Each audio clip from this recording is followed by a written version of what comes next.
Moving right along, this is part 3, and I'm not sure the title yet, but I just left off with what can you do to change the situation that you're in today, like especially if your hands are not tied, or if your hands are tied. If your hands are tied, maybe the Lord wants to work on your mindset, and there are some things that I listed, maybe finances, maybe character, whatever the case may be. Maybe He's working out relationships with you. If you want to move to another state and you have an odd against a family member, or you're not speaking to someone, or there's a relationship that needs to be made right and it's wrong right now, maybe the Lord wants to work that out in you. There's always a reason for the wait. There's always a reason for the wait. But while you're waiting, another thing you can do to help change your circumstance is to get a goal. Like if you don't have any goals in mind, set that goal. What is that thing that you're trying to attain? What is that thing that you're trying to achieve? How are you going to get from point A to point B? What can you do today towards that change? What can you do physically towards that change? Can you start saving money? Can you start cutting back on meals? Like if you want to open a business, or you need to make an investment, you want to buy a house, or you want to buy even a car, or whatever the case may be. You want to move out of state. Again, I'm mentioning these things over and over because I'm just trying to throw out situations that might pertain to you. Some of them pertain to me. And so does your credit need to be worked on? Maybe get a hold of your credit report and start going through it to see what needs to be fixed, what can be fixed, what can't be fixed. Maybe start making payments, or think of consolidating your credit cards.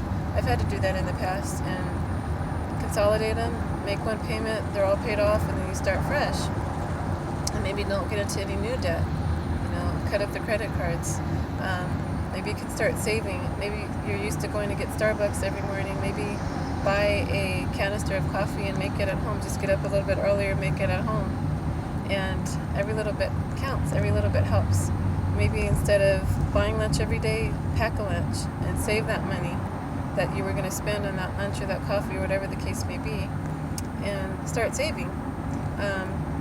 Take a look at this new place where you want to be. Start researching it. Start going online, and if you can visit. I had an opportunity to visit twice this place where I want to go, and it was just like a day trip, so it wasn't as long as I wanted it to be, but it was definitely enough time. It was just a short time, but just enough to be able to actually drive and say, oh my gosh, I'm here. I saw this place online, I dreamt about it, and I'm actually driving here.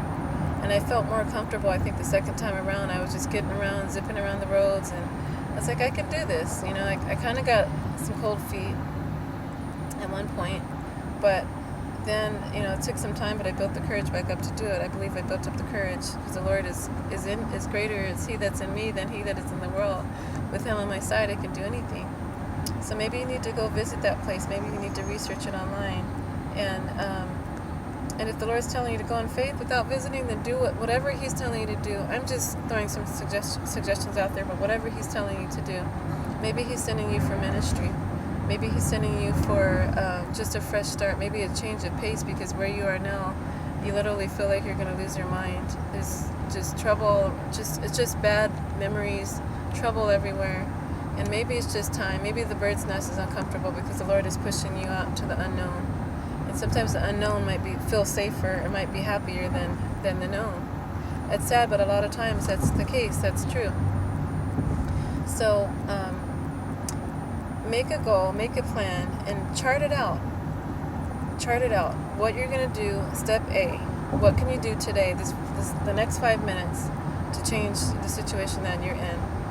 Sit down, get a poster board, get a piece of paper, scratch paper, whatever you have, your computer, whatever, tablet, iPad, whatever, phone. Sketch it out. Just even if it's just a rough draft. Where you are today, where you want to be, how are you going to get there? Step B, like what can you do after you've done, like whatever's in your power to do. Maybe your finances are limited and there's only so much that you can do. What can you do with what you have today? And the rest, what can you entrust in God's care? Because He'll bring it to pass. He says, decree a thing. And then also, we have not because we ask not. Also, knock and the door shall be open. Seek and you shall find. Ask and you shall receive. And another thing, though, when you're asking, it's very important in all of this, in all of your ways, to acknowledge the Lord first. And I should have said that first. Let Him be the guide. Stop and talk to Him. Lord, this is what I want to do, but what would you have for me to do? And And even though we chart things out, I'm not saying that that's how it's going to be. That's not how it's going to go. 9 times out of 10, it'll probably flop because the Lord's ways are higher than our ways, and His plan supersedes ours every time if we let Him. But at least you have an idea about where, like, what it is. Sometimes that takes away the frustration too, because you have something in you, but you don't know what it, like, what is it, what's gnawing at me, what is it that I need to accomplish? There's something that you put me, everybody was put on this earth for something. Have you accomplished it? What is it that you were supposed to do? Because time is winding up and we got to get the work done. I feel like by moving to this new place, and I'm supposed to be fulfilling ministry there. There's something that I'm supposed to do, and I can't rest until I get there. But seek the Lord, and after, like, seek Him before you start your plans.